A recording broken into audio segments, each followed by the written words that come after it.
अस्सलाम वालेकुम नाज़रीन, मैं हूं ज़मीर हैदर और आप देख रहे हैं प्रोग्राम पब्लिक पल्स। नाज़रीन, आज कौमी असम्बली का इजलास हुआ जिसमें मुत्तफ़िका तौर पर करारदाद मंजूर की गई। आगा रफ़ीउल्लाह पाकिस्तान पीपल्स पार्टी के मेंबर हैं, उन्होंने करारदाद पेश की और उन्होंने कहा कि सुप्रीम कोर्ट गैर मुनसिफाना फैसले कर रही है और ये ऐवान 8 रुकनी बेंच तहलील करने का मुतालबा करता है और एक लार्जर फुल कोर्ट बेंच बनाया जाए। पार्लियामेंट एक आइन साज इदारा है, इसको अंडर अमाइन कोई नहीं कर सकता। और फिर के जी प्रैक्टिस और प्रोसीजर बिल जो कि मंजूर किया जो जॉइंट सेशन ने नेशनल असेंबली और सेनेट के, उसके बाद वो सदर के पास गया है तो उन्होंने कहा कि इसके खिलाफ जो दरखास्तें आई हैं जिस पर आज समाअत हुई 8 रुकनी बेंच, वो भी जो ऐवान है उसको भी मुस्तरद करता है। आज तमाम पीडीएम की जमातें और पाकिस्तान पीपल्स पार्टी के जो जमात है उसके लीडर्स ने प्रेस कॉन्फ्रेंस भी की और उन्होंने वाज़े तौर पर एक दफ़ा फिर ये बात की कि जनाब, जब एक बिल जो है वो अभी तक बाकायदा कानून नहीं बना है और उस पर जो है अदलिया समाअत शुरू कर देती है और वो कहते हैं कि ये हमें कुछ समझ नहीं आ रही कि इतनी जल्दी इसमें क्या है।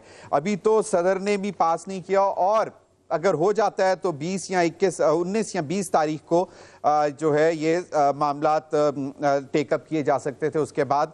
और इसमें नाजरीन फिर जो हमने देखा कि 8 सफ़ात पर एक हुक्मनामा आया सामने जो कि जिसको honourable chief justice Umar Ata Bandial साहब ने तहरीर किया। उसमें बताया गया कि 3 दरखास्तों जो हैं वो उनके ऊपर ये मामला टेकअप किया गया था प्रैक्टिस एंड प्रोसीजर बिल के हवाले से जो उसकी मुखालफत में आई है।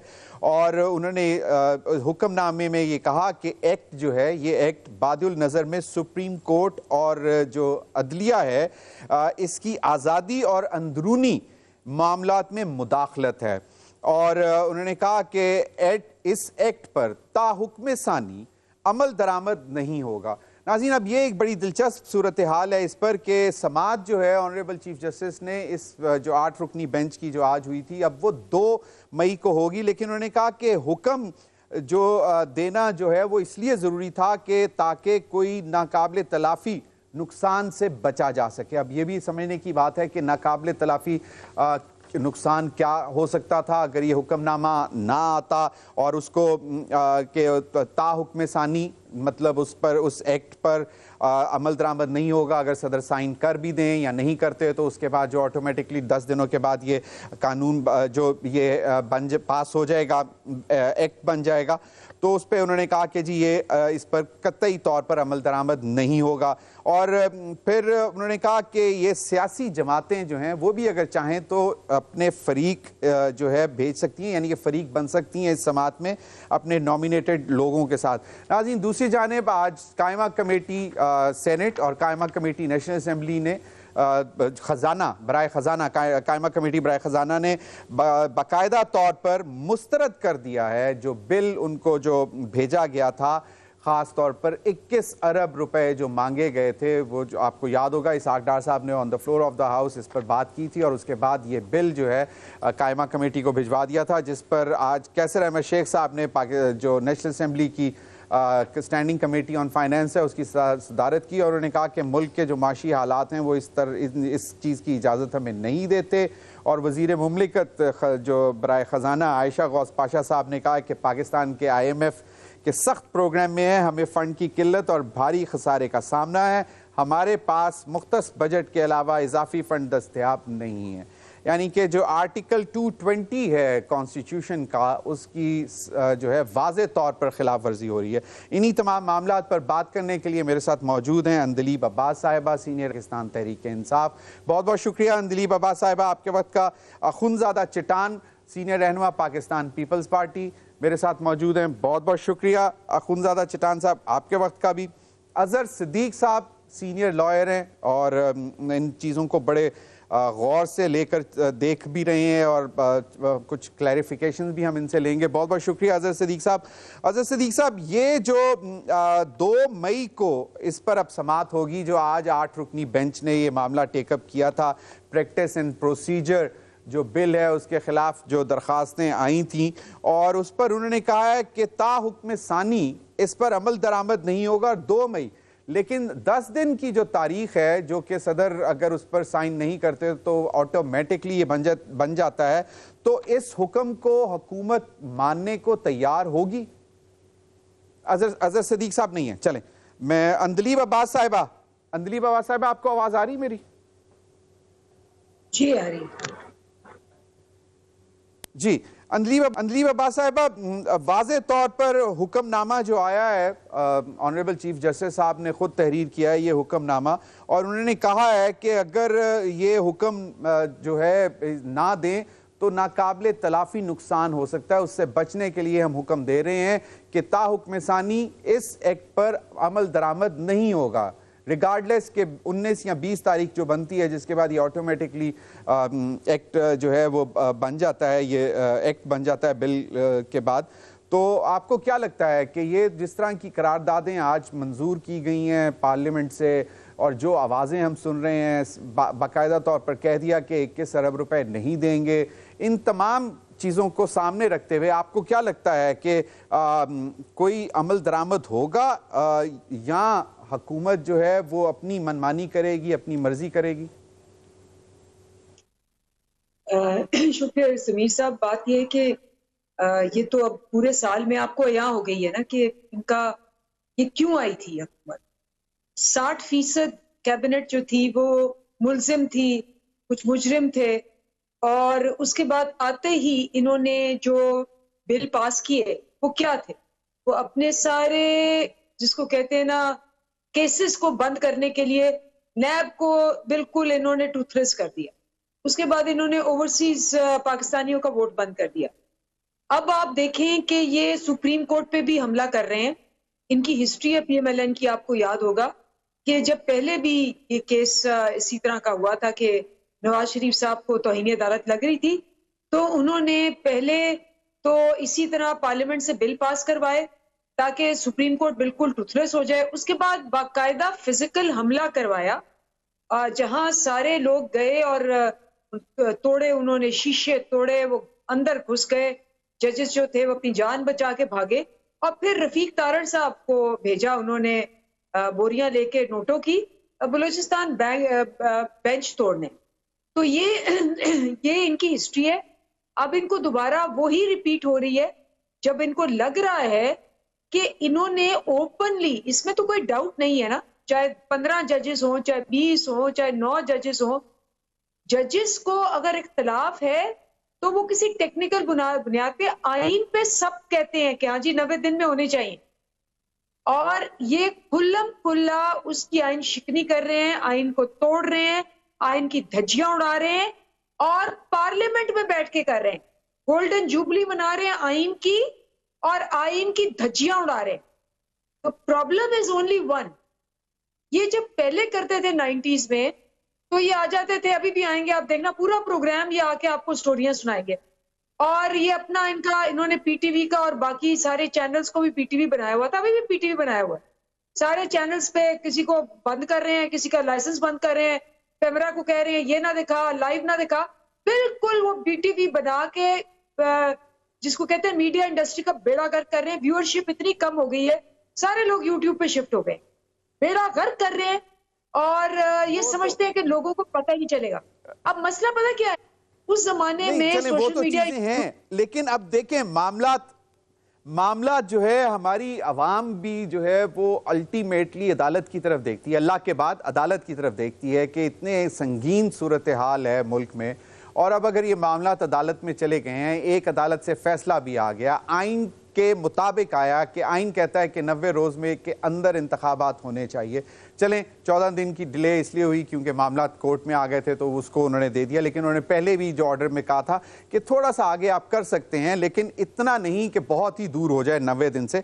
अब सवाल ये पैदा होता है कि पाकिस्तान पीपल्स पार्टी जो कि कॉन्स्टिट्यूशन की चैंपियन बनती है, वो कहती है कि जनाब हमारे कायद जुल्फ़िकार अली भुट्टो ने आईन पाकिस्तान दिया। कोई जज ये नहीं कह रहे, जो भी डाइसेंटिंग नोट्स भी आए हैं उसमें किसी जज ने अभी तक ये नहीं कहा कि 90 दिन में इंतखाबात कराना लाजमी नहीं है। सॉरी अंदलीब, आपको आवाज जा रही है मेरी? जी देखिए बात वही है। चलें अखुनज़ादा चट्टान से मैं पूछता हूं, मैं जरा चट्टान साहब की तरफ जाना चाहूंगा। चट्टान साहब, आज कमरजमान कायरा साहब ने भी बैठे अपने साथियों के साथ, उन्होंने भी बात की और उन्होंने कहा कि भाई कमाल की बात है कि अभी पार्लियामेंट के मतलब सुप्रीम कोर्ट मतलब बिल अभी पार्लियामेंट के पास है, वो कह रहे हैं कि और सुप्रीम कोर्ट ने टेकअप भी कर लिया।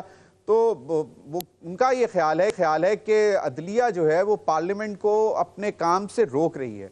तो अदलिया अपना काम कर रही है, पार्लियामेंट अपना काम कर रही है, तो इतना शोर क्यों मचा रहे हैं? चट्टान साहब। देखिए जी, बिस्मिल्लाहिर्रहमानिर्रहीम, ये कोई आईन और कानून की लड़ाई नहीं है, ये वन मैन शो की लड़ाई है। ये जो चीफ जस्टिस के पास पूरी इख्तियारात है, हम चाहते हैं कि सुप्रीम कोर्ट के पास ये इख्तियारात हो। ये वन मैन शो की लड़ाई है। अगर सुप्रीम कोर्ट के चीफ जस्टिस साहब समझते हैं कि ये एक्ट हुआ है और इस पे उन्होंने बना दिया बेंच, तो फिर तो अगर ये एक पास हुआ है और ये समझते हैं कि पास हुआ है इसलिए मैं इस पे बना रहा हूँ, तो फिर तो एक्ट के मुताबिक बनाए। फिर तो अपने दो सीनियर जजेस अपने साथ बैठा के और फिर करिए कौन सा बेंच हुआ कि भाई मैं खुद इसका सरबराह हूँगा, मैं अपने पास कोई सीनियर जज नहीं लूंगा और मैं अपने मर्जी के लोगों को बैठा के और खुद फैसला करूंगा कि मैं वन मैन शो चलाऊंगा या मैं इख्तियारात सुप्रीम कोर्ट को दूंगा। तो ये वन मैन शो की लड़ाई है, न ये आईन की लड़ाई है, न कानून की लड़ाई है। अगर इन्होंने लोगों को इंसाफ देना है तो इस सुप्रीम कोर्ट में 51,000 केसेस पड़े हैं, इसमें फांसी के लोगों का इंतजार है, इसमें जमानतों के लोगों का इंतजार है। तो ये जाके लोगों को इंसाफ देने बजाय इसके कि अपने इख्तिदार के लिए हर रोज ये बेंच बनाते हैं, हर रोज अपने मर्जी के लोग बिठाते हैं, हर रोज जो है ये खुद सरबराह बन जाते हैं। तो अगर ये इंसाफ देना चाहते हैं तो वही 51,000 जो लोगों के अपीलें पड़े हैं, पेंडिंग पड़े हैं, वो केसेस चलाए। ये हर रोज अपने इख्तिदार का, अपने इख्तियारात का केस क्यों चलाते हैं? अपने इख्तियारात के, अपने मर्जी के लोगों को क्यों बिठाते हैं? अखुनज़ादा चट्टान, मुझे एक बात बताएं कि अदलिया के सामने एक मामला आया, 3 दरखास्तें आई कि ये जो प्रैक्टिस एंड प्रोसीजर जो बिल पास किया है मुश्तरका इजलास में सेनेट और कौमी असम्बली में, ऑनरेबल चीफ जस्टिस साहब का ख्याल है कि ये जो है अगर मतलब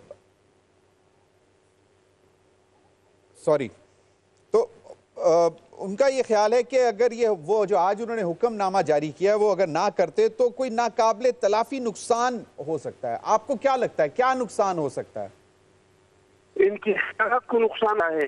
सुप्रीम कोर्ट को इख्तियारात जा सकते हैं। ये जो अपनी मर्जी के बेंच बनाते हैं फिर ये अकेले में बेंच नहीं बना सकेंगे। फिर जो है ये जो लोग हैं वो बेंच बनाएंगे, जो 2 सीनियर जज है इनके साथ बैठ के ये बेंच बनाएंगे। यही इनको इनको जो है नुकसान हो सकता है। अवाम को कोई नुकसान नहीं हो सकता है, सुप्रीम कोर्ट को कोई नुकसान नहीं हो सकता है।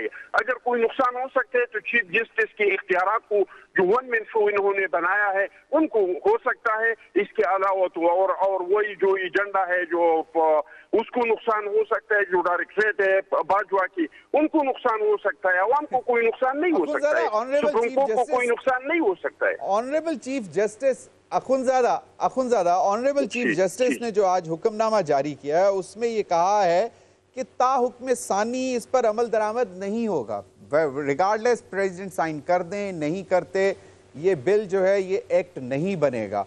आपको क्या लगता है कि आप लोग सुप्रीम कोर्ट की ये जो हुक्म है, ये हुक्मनामा है, तो ये भी आप लोग कंटेम्प्ट में जाएंगे? देखिए जी, सुप्रीम कोर्ट ने जब भी इस तरह के फैसले किए हैं जो काबिल अमल नहीं हो वो कभी तस्लीम नहीं हुए। ये चीफ जस्टिस था, उन्होंने फैसला किया था कि कालाबाग डैम बनेगा, क्या कालाबाग डैम बन गया? और ये अगर उसको इतना सोच है कि ये जो है सुप्रीम कोर्ट अखुनज़ादा चट्टान मेरे साथ अजहर सदीक साहब हैं, मैं जरा उनसे जरा जानने की कोशिश करता हूँ। अजहर सदीक साहब, आपको मेरी आवाज आ रही है? जी बिल्कुल आ रही है आवाज जी। अजहर सदीक साहब, 2 मई को अब समाअत होगी, ये जो 8 रुकनी बेंच जो कल मुश्तमिल जिसने आज ये 3 दरखास्तों सुनी प्रैक्टिस एंड प्रोसीजर बिल के खिलाफ, और उसमें ऑनरेबल चीफ जस्टिस साहब कहते हैं कि इस एक्ट पर ता हुक्म सानी अमल दरामद नहीं होगा। हुकूमत का ख्याल है कि जनाब वो 19-20 तारीख को ये बाकायदा एक्ट बन जाएगा। आपको क्या लगता है कि एक दफ़ा फिर हुकूमत तैयार हो रही है अपने ऊपर कंटेम्प्ट लगाने के लिए? बहुत शुक्रिया जी। मैं हैरान होता हूँ। मसला ये है, हमारे यहाँ पार्लियामेंटेरियन समझते हैं कि उन्हें आइन और कानून बड़ा पता है, ना पढ़ा होता है, ना एबीसी कोई उन्हें आती है। उनके लिए तो चाहिए कोई रिफ्रेशर कोर्स पहले कराएं, इनको उर्दू में, फारसी में, सिंधी में, सराइकी में जरा आईने पाकिस्तान दे तो दे, इन्हें पता तो चले आईने पाकिस्तान है क्या। बातें ऐसे करते हैं कि जैसे पता नहीं इनसे बड़ा। ये अदालतें इसलिए रखी, अदालतें हमने इसलिए रखी है, आइन उनको पता है, ये पार्लियामेंटेरियन को नहीं पता। और ये हमेशा याद रखिएगा, इख्तियारात की जंग को समझे बात। आपको एक पार्लियामेंट का इख्तियार ही नहीं है। वो पार्लियामेंट के ये कोई ब्रिटिश मोनार्की में नहीं रह रहे हैं जहां कोई रिटन कॉन्स्टिट्यूशन नहीं है। वह दिन को रात कहेंगे, रात को दिन कहेंगे, हो जाएगा। पाकिस्तान में रिटन कॉन्स्टिट्यूशन है। ये जिस तरह इन्होंने बैठ के इस आइन के साथ खिलवाड़ किया है, तारीख में लिखा जाएगा।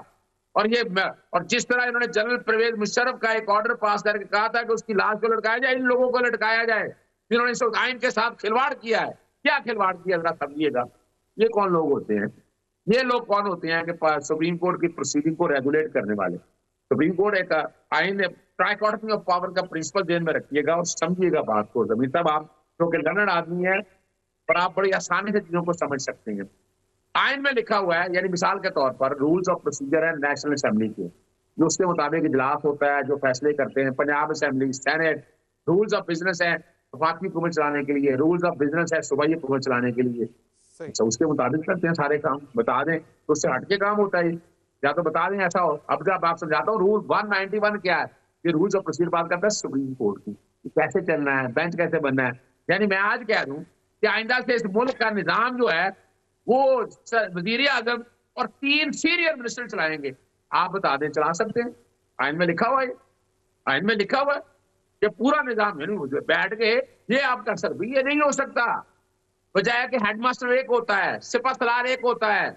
और यहाँ क्या किया इन्होंने, ये वजह क्या है कि बदनीति का एलिमेंट इस तरह है। ये इलेक्शन नहीं होने देना चाहते।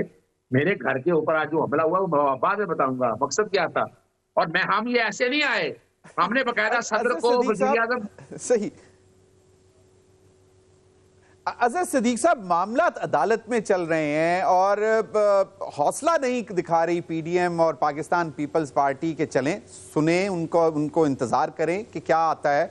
अब मेरा सवाल ये है कि ऑनरेबल चीफ जस्टिस कहते हैं कि इस एक्ट पर ताहुक्म सानी अमल दरामद नहीं होगा।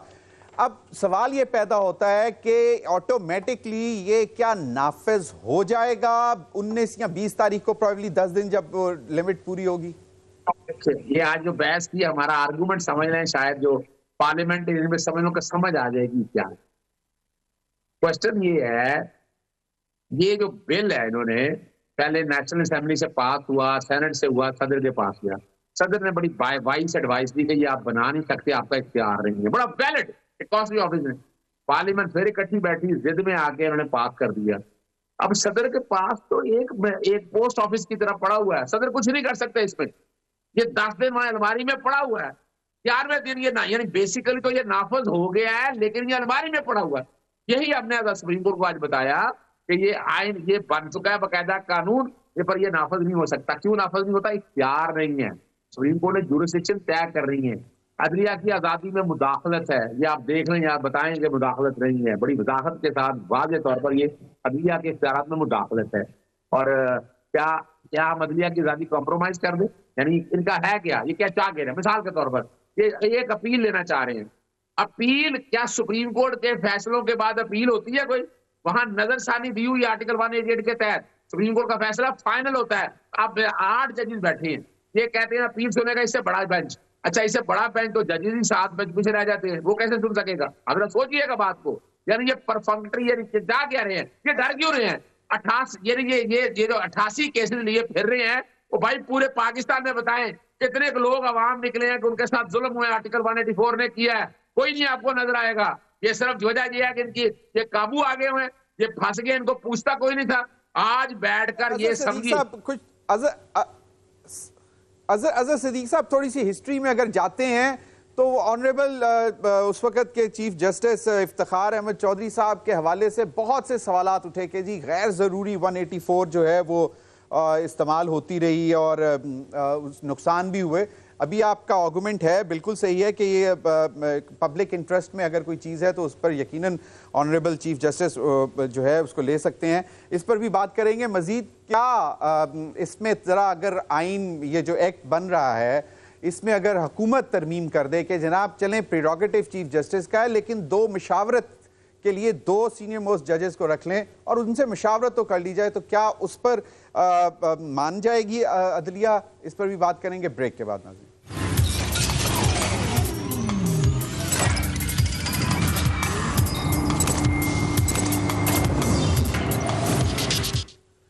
Welcome back. नाजरीन बहस चल रही है। अज़हर सदीक साहब ने बड़े वाज़े तौर पर बताया कि बेसिकली और कोई वजह नहीं है, सिर्फ और सिर्फ एक वजह है और वो है कि इंतखाबात से इस वक्त PDM और पाकिस्तान पीपल्स पार्टी भाग रहे हैं और कोई वजह नहीं है कि इस किस्म की जो करारदादें पेश की जा रही हैं इनके ऊपर। अंदलीब अब्बास साहिबा, ये मुझे एक बात बताएं कि क्या जो डायलॉग की ऑफ़र थी जो जरदारी साहब ने on the floor of the house भी बात की, उस पर कोई पेशरफ्त हुई है या उस पर बिल्कुल गौर नहीं किया गया? क्योंकि वो कंडीशन ये लगाई थी जरदारी साहब ने कि प्राइम मिनिस्टर के पास चल कर आएँ आप लोग, जो भी आप बात करना चाहते हैं। देखिए ज़मीर साहब, से पहली बात तो यह है कि हमने तो शुरू से कहा है कि आप इंतखाबात की डेट की बात करें, हम तैयार है बात करने को, नंबर 1। नंबर 2, जरदारी साहब जो है वो उनका जो है सबको पता है कि वो सबको आगे लगाने की कोशिश करते हैं। अब वो पहले तो उन्होंने कहा कि जी आइन के साथ होना चाहिए, पीपल्स पार्टी कहती है आइन का ये आइन का वो। सबसे बड़े खिलाड़ी तो वो है। उन्होंने मिलके सिंध हाउस में बैठ के लोगों के ज़मीर खरीदे, सारा कुछ ऑर्केस्ट्रेट किया। अब वो खड़े होके क्या बातें कर रहे हैं? हमने शुरू से ही कहा इंतखाबात की डेट दे, हम देने को तैयार है। और लेकिन कह कला के उनके ही अपने ही सबसे सीनियर जो हैं, सबसे सीनियर खोसा साहब, वो चूंकि कह रहे हैं कि जी गलत बात है, आइन को तोड़ रही है ये पार्टियां, PDM तोड़ रही है, हुकूमत तोड़ रही है, उसको उठा के निकाल दिया अपने लॉयर विंग से। सो उनका तो जिसको कहते हैं ना, सबको पता है कि जरदारी साहब जो हैं वो अपने आप को बहुत बड़ा डॉन और किंग मेकर बनाने की कोशिश करते हैं, लेकिन असलियत उनकी ये है, ये असलियत है उनकी कि उनके पास ना कोई मॉरल अथॉरिटी है, ना उनके पास कोई और अथॉरिटी है। सिर्फ ये है कि जी आपने जमीरों की कीमत लगानी है, भाव-ताव लगाना है, इस्टेब्लिशमेंट के साथ मिलकर हुकूमतें गिरानी है और लोगों को खरीद के और वहां बड़ी बड़ी तकरीरें करनी है जमहूरियत की और जमहूरियत को। सो जरदारी साहब इस उनकी बातों पे कोई जिसको कहते हैं कान नहीं धरता। मेरा ख्याल है उनका अपना उनकी अपनी पार्टी भी नहीं धरती। इसीलिए खोसा साहब जो है और अपना इत्तेजाज एहसन साहब जो है, जो उनकी पार्टी के सबसे बिल्कुल उन्होंने भी यही बातें की हैं। इस पर मजीद भी बात करेंगे। अखुंज़ादा चट्टान साहब, कल कौमी असम्बली का इन कैमरा सेशन रख लिया है जिसमें आर्मी चीफ भी आए, ISI भी आएंगे और शहबाज शरीफ साहब ऑनरेबल प्राइम मिनिस्टर ने on the floor of the house कहा कि इसमें कोई साजिशी अंसर नहीं है, इससे चीज़ों को बेहतर करने के लिए ये जो है इन कैमरा सेशन बुलाया जा रहा है। और आपको जैसे मालूम है कि कहा यह जा रहा है कि दहशतगर्दी जो है वो एक दफ़ा फिर सर उठाने तैयार हो रही है और आज बहुत सारे न्यूज़पेपर्स में भी यही खबरें चल रही थी कि जनाब मतलब अलर्ट होने की बात हो रही थी। तो क्या ये स्टैंप करवाने की कोशिश की जा रही है कि जनाब जो हुकूमत मतलब अमल कर रही है, जो हुकूमत इस वक्त सुप्रीम कोर्ट को जवाब दे रही है, फंड्स नहीं रिलीज़ कर रही, सिक्योरिटी का इशू है, सिक्योरिटी एहलकार नहीं दे रही, तो उसको स्टैंप करेंगे इस कल इन कैमरा सेशन के ज़रिए? देखिए जी, इस मुल्क में दहशतगर्दी के हालात ये हैं कि कल हमारे बाजोड़ में 3 दहशतगर्दी की वाक़यात हुई है और इसमें 4 लोग जो हैं इसमें शहीद हुए हैं। लेकिन मैं समझता हूँ कि दहशतगर्दी या पैसा ये इलेक्शन का मसला नहीं है। इलेक्शन की 3 मसाइल है, अगर इन 3 मसाइल का हल आप नहीं निकालेंगे और आप इलेक्शन करेंगे तो ये मुल्क इस तरह के बहरान में चला जाएगा कि फिर इससे निकालना मुमकिन ही नहीं होगा। सबसे पहला तो मैं एक सवाल पूछता हूं कि सब लोग कहते हैं कि आईन में लिखा है कि 90 दिन में, अगर आईन में लिखा है तो मुझे ये बताइए कि ये आईन सिर्फ पंजाब के लिए बना है, इसमें सिर्फ पंजाब के लिए लिखा है, क्या इसमें पुख्तनख्वा नहीं है? ये फैसला जो पंजाब के लिए हो रहा था, पंजाब के लिए समूह को एक्शन लिया जा रहा था, तो इसमें पुख्तनख्वा का तो कोई जिक्र ही नहीं था। क्या पुख्तनख्वा में 90 दिन में इलेक्शन नहीं होना चाहिए? तो सबसे पहला सवाल तो ये है कि आप 6 महीने पहले अगर इलेक्शन करेंगे पंजाब का, तो हर बार जो इलेक्शन होगा तो पंजाब का इलेक्शन 6 महीने पहले होगा। पहले से एहसासी महरूमी की जो शिकार सूबे हैं, जिसमें पुख्तनख्वा है, जिसमें बलूचिस्तान है, जिसमें सिंध है, इनमें बहुत सारे लोग ये कह रहे हैं कि भाई पाकिस्तान के तकदीर के फैसले पंजाब कर रहे हैं, तो आइंदा तो पाकिस्तान की तकदीर का फैसला फिर पंजाब करेगा। अगर पंजाब में जो इलेक्शन जीतेगा तो फिर वो मुल्क में हुकूमत बनाएगा। सबसे पहला मसला ये। दूसरा मसला ये है कि आप 2 सूबों में 2017 के सेंसस से इलेक्शन करेंगे, 2 सूबों में आप 2023 के सेंसस से इलेक्शन करेंगे, तो 2023 के सेंसस से जो लोगों के इलेक्शन होंगे, इनकी सूबाई सीट भी बढ़ेंगे, इनके कौमी हल्के भी बढ़ेंगे, इनके मखसूस नशिस्तें भी बढ़ेंगे। तीसरा जो सबसे बड़ा मसला है इसमें, तो इसमें जमीर हैदर साहब इसमें ये लिखा है कि अखुनज़ादा चटान, एक छोटी सी बात यह है कि जब आपके वजीर दाखिला ये कहते हैं कि ये रवैया अगर रखेगा, यानी कि इमरान खान साहब के मुतालिब कहते हैं, तो हम 8 अक्टूबर को भी इंतखाबात नहीं देंगे, तो फिर खैबर पख्तूनख्वा की तो बात अभी आनी थी। पंजाब के मामले से आप आगे चलने को तैयार नहीं हैं, 21 अरब रुपए आप दे नहीं रहे, तो क्या अगर केपी की बात करें तो क्या उसके लिए फंड्स दे देंगे आप लोग? मैं कह रहा हूँ कि हमारे आईन में साफ लिखा है कि जब भी इलेक्शन होगा वो निगरान हुकूमतों की निगरानी में होगा। आप मुझे ये बताइए कि अभी अगर पंजाब और पुख्तनख्वा में इलेक्शन हो जाते हैं और इसमें हुकूमत 5 साल के लिए बन जाते हैं, तो आइंदा का जो इलेक्शन होगा इस हुकूमत के साथ आप क्या करेंगे? क्या इसको आप मुअत्तल करेंगे? इसके ऊपर आप निगरान हुकूमत बिठाएंगे? बहरान है, तो ये मसाइल है, इस मसाइल का जमीर हैदर साहब आपको पहले हल निकालना पड़ेगा। मैं चाहूंगा कि मैं अजहर सिद्दीक साहब से पूछ लेते हैं। अजहर सिद्दीक साहब जरा क्विकली मुझे बता दें कि ये आईनी बहरान तो फिर भी क्रिएट हो जाएगा कि अगर 2 सूबों में मुंतखब हुकूमतें हों और उसके बाद बाकी पूरे मुल्क में और कौमी असम्बली के इंतखाबात हो रहे हैं और पंजाब खास तौर पे बहुत मैटर करता है, तो वो अब बहरान तो फिर कंटिन्यू करेगा, तो फिर केयर टेकर सेटअप दोबारा लगाना पड़ेगा या क्या? उसके लिए हल क्या निकालेंगे? मुझे बड़ी दुख और अफसोस होता है कि आइन के खालिक थे जुल्फकार अली भुट्टो साहब, 18वीं तरमीम हुई उसके बाद ये आइन को ये नहीं पता था, यानी ये समझ रहे आइन का विजडम, आइन में बैठ के ये आइन के तरामीम में बैठ के उसको क्वेश्चन कर रहे हैं। ये मैं तो हैरान होता हूँ, इसलिए कहता हूँ आता आइन नहीं आता। यानी मिसाल के तौर पर उन्होंने एक सवाल किया कि केपीके में नहीं होना चाहिए। केपीके में भी तो कहा था इलेक्शन कराने का, गवर्नर को कहा था, गवर्नर इनका मुलाजिम है, गवर्नर इन्होंने लगाया हुआ है और डेट देनी है गवर्नर ने। किसने तो कहा? गवर्नर कहता है जनाब 8 अक्टूबर में, 90 दिन तो खुद तोड़ दिए, यानी खुद बैठकर आइन तोड़ रहे हैं और हमें समझा रहे हैं कि जनाब सुप्रीम कोर्ट ने तो मौका दिया इनको 90 दिन में इलेक्शन कराने का और कहा, और लाहौर हाईकोर्ट के सिंगल जज ने कह दिया। अब आ जाए बड़ी जबरदस्त बात, निगरान हुकूमत, पंजाब में निगरान हुकूमत है ना। जरा मुझे बता दें कि पीपल्स पार्टी के ऊपर, नून लीग के ऊपर, जमीयत उलमा इस्लाम कोई पर्चा हुआ है? यानी कोई बता दें, कोई ट्रांसफर पोस्टिंग में पीटीआई को कोई जानने वाले लोग लगे हैं? यानी इस वक्त निगरान हुकूमत ये बैठी हुई है पंजाब के अंदर, वो बदमाशी कर रही है, बदमाशी है वो पीडीएम की हुकूमत के तौर पर काम कर रही है। इलेक्शन कमीशन नालायक तरीन इदारा साबित हुआ है, वो भी इनके इशारों पे चल रहा। अगर आज इलेक्शन कमीशन किसी काम का होता तो ये मुल्क में ये जो हालात है ना। और एक बात मैं और बता दूं, आईने पाकिस्तान में कहीं नहीं लिखा कि सूबों और वफाक के, मुझे ये बता दें कि क्या भारत में होते हैं इकट्ठे? भारत में वो अलहदा इलेक्शन, वो अलहदा इलेक्शन, और ये बैठ के ना देखें, निगरान हुकूमत होनी है। अगर वफाक के इलेक्शन होंगे तो वफाक की निगरान हुकूमत होनी है। ये नहीं है कि वफाक इलेक्शन हो रहा है तो सारे सूबों की निगरान हुकूमत बदल देंगे। ये क्या मजाक बना लिया आप लोगों ने? यानी ये बैठ के, ये कब लिखा है इनके अंदर? आइन में जो लिखा है वो निगरान हुकूमत किसकी होगी? जिसके इलेक्शन हो रहे होंगे। आप आगे चलते हैं, इनकी आसानी के लिए, समझाने के लिए इनको बात करेंगे। 18वीं तरमीम के होते हुए तो मतलब अगर निगरान हुकूमत वफाक में भी होगी तो वो क्या है, मतलब देख पाएगी कि क्या फ्री एंड फेयर हो रहे हैं सूबों में? मैं एक छोटी सी बात मिसाल के साथ रखता हूँ। अपने पाकिस्तान मुस्लिम लीग उनकी हुकूमत थी, 22 सीटों पे इलेक्शन हुए और पीटीआई ने इलेक्शन लड़े। ये इन्हीं की निगरान हुकूमत थी ना, इनकी हुकूमत थी और इलेक्शन लड़े, इलेक्शन हुए, तो क्या हो गया? हर हुकूमत में जिमनी इलेक्शन ही होते हैं। अब जिमनी इलेक्शन के ऊपर भी आप निगरान हुकूमत बिठा दिया करें तो बात खत्म हो जाए। निगरान हुकूमत का कॉन्सेप्ट समझना है। सिद्दीक साहब, मैं ब्रेक के बाद मैं चाहूंगा कि आप अपना ये आर्गुमेंट कंप्लीट करिएगा। मुझे कहा जा रहा है एक ब्रेक का।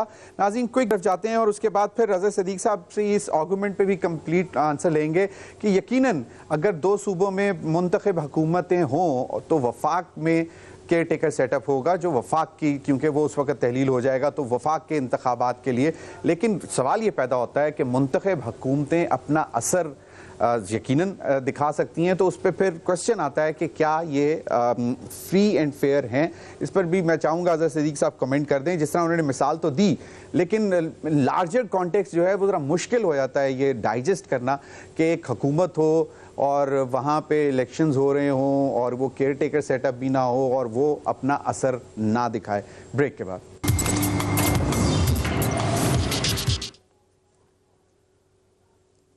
वेलकम बैक नाज़रीन। अज़र सिद्दीक साहब, ज़रा क्विकली मुझे ये बताएं कि एक तो ये कि बाकायदा दो कायमा कमेटी, सेनेट की और कौमी असम्बली की, उन्होंने कह दिया कि जी हमारे पास पैसे नहीं हैं, वाज़े तौर पर उन्होंने इनकार कर दिया।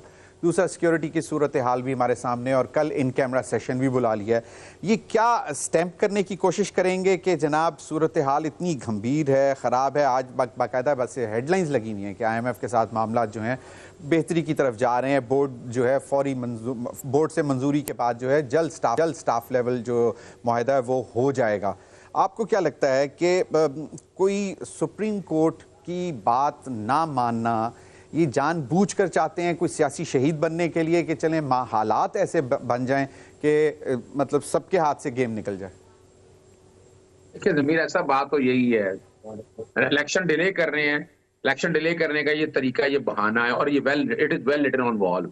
मैं वैसे बता दूं, आइन के आर्टिकल 81 से आगे आप चले जाएं, सप्लीमेंट्री ग्रांट्स क्या है, बजट एलोकेशन क्या होनी है।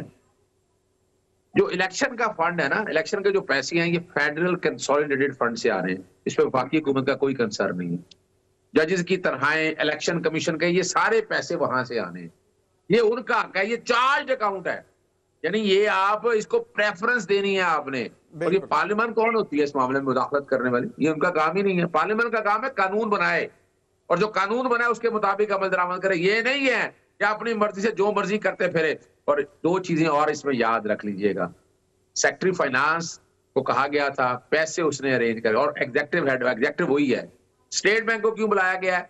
जब वो पैसा बताया ना, जो कह रहे हैं ना पैसा नहीं है, यानी आप अंदाजा लगाएं 50 करोड़ राजा रियाज ने बता दिया ना, हर एमएनए को दे दिया। तो अगर ये 170 को लगा दें, 170 को 50 करोड़ से जरब दे दें, आप मल्टीप्लाई कर लें जरा, तो कितने पैसे बन जाते हैं? इसको छोड़ें 10 अरब के लैपटॉप, इसको छोड़ें तकरीबन 100 अरब का आटा लुटा दिया, मार दिए लोग सड़कों पे लाकर, इन लोगों ने भूखा लगा कर दिया इन लोगों ने। और आप कह रहे हैं आइन नहीं होगा? आइन में लिखा हुआ है 5 साल में इलेक्शन होने हैं, असेंबलियां पहले डिसॉल्व होंगी, 90 दिन में इलेक्शन होने हैं। दुनिया इधर की उधर हो जाए, आपको भूखा रहना पड़ेगा पर आपको इलेक्शन कराने पड़ेंगे। याद रखिएगा, आपको भूखा रह के भी इलेक्शन कराने पड़ेंगे और ये इलेक्शन आप डिले नहीं कर सकते हैं। और अब क्या है, बहुत शुक्रिया अज़र सिद्दीक साहब, बहुत बहुत शुक्रिया। मेरे प्रोग्राम का वक्त खत्म हो गया। अंदलीब अब्बास साहिबा, खुनज़दा चटाना, आप सबका बहुत। अब तक के लिए इतना ही, इजाजत दीजिए। अल्लाह हाफिज।